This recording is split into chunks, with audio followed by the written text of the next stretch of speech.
A lot of kind words have been said about me, but I want to clarify a few things. I'm not the world's foremost authority on anything. I never have been, I'm not now, nor will I ever be. I'm too smart for that. You may be a wonderful person, you may be very sincere, you may have done wonderful things, you break the law, and what goes around comes around. Consequently, it's all money, it's all manipulation and exploitation coming out of Phoenicia, Canaan. It goes back to the old Sumerian, Babylonian systems of words and terms and symbols and emblems that have been used to manipulate the whole human race. Because our masters don't give a damn about you or your family or your destiny with God. All they care about is what they have always cared about, and that's controlling the whole damn world. The church in America, unfortunately in the rest of the world, is organized crime. At its highest levels, it is high politics, major money. And anytime you've got major money and profound effect on masses of people, you've got to know you have organized crime. To help me, and this one teacher said that if you can tell an audience something about God so that the whole audience can understand it, then that will prove conclusively that you don't know anything. Because any pea-sized, ignorant, ill-informed, unread brain like yours cannot represent the divine presence in the universe. We do not know the hand of God. I'm ashamed of this country, and I'm ashamed of the people who call themselves Americans, who drive around with a damn silly-ass flag on their car and not even realize that's not an American flag. You can bet your bottom dollar that the religious institutions of this world are at the bottom of the dirt. The religious institutions in this world are put there by the same people who gave you your government, your corrupt education. The Knights Templars who set up your international banking cartels in the 12th, 13th, and 14th century are the same people that gave you educational institutions, colleges. And consequently, the world is filled with violence, bloodshed, or disorder. Good people are dying. There are children who are starving. Our world is in trouble. And people are calling out to God for protection. People are calling out to God to help our nation, and never realizing for one moment that the divine presence in the universe not listening. Why? Because you have your own concepts of whatever you think is true, whatever you believe to be true, but you have never confronted the real truth.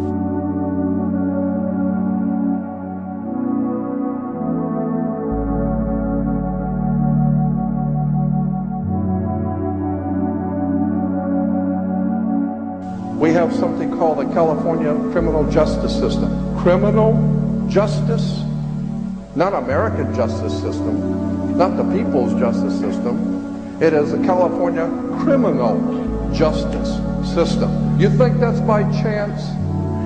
Think about it. You think that the government makes mistakes? The only mistake is that you're thinking that they're making mistakes. These guys know what they're doing. When they say criminal justice, they know what they're talking about. The criminals are in charge of the justice. So consequently, when you go to church, just remember, it goes back to Mother Circe in Greece. Circe, if you go back to the library and get some books on Greek mythology, it will tell you that her name gives birth to what we call the church today.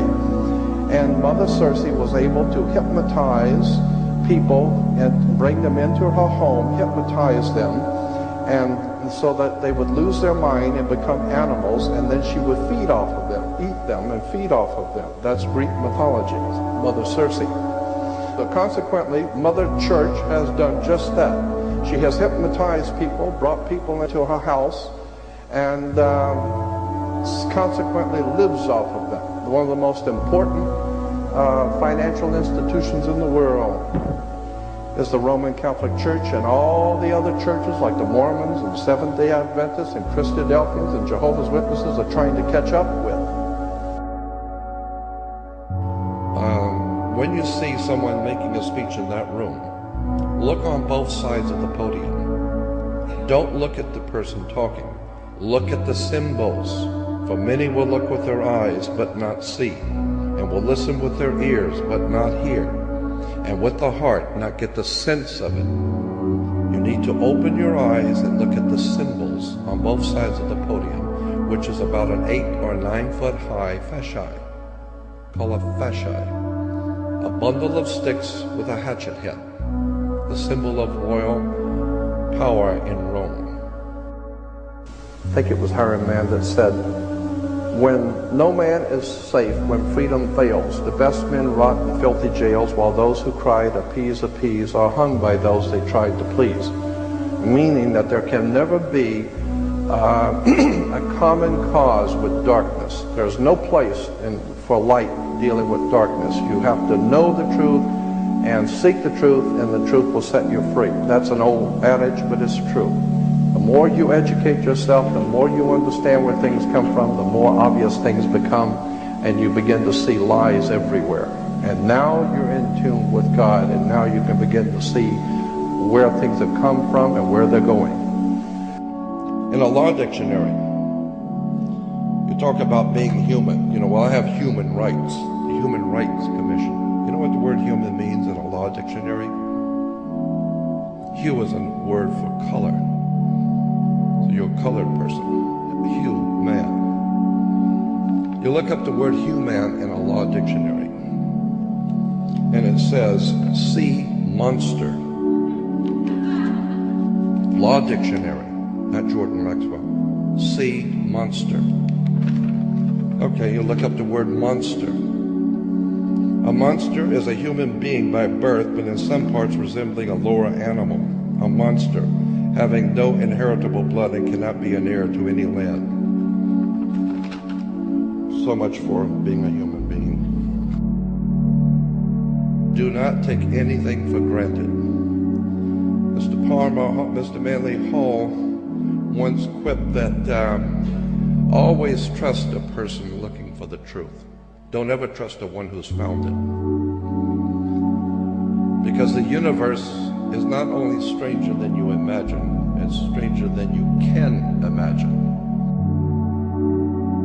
The Passover is simply the sun passing over the equator, coming back to the northern hemisphere to become the lion of the tribe of Judah. And when it passes over the equator on the Passover, and the ancient Egyptian calendar was in the constellation of Virgo, so God's son is born of a virgin, and he becomes King of Kings and of the Lion of the tribe of Judah. Virgo is one of the constellations of spring. Wake up.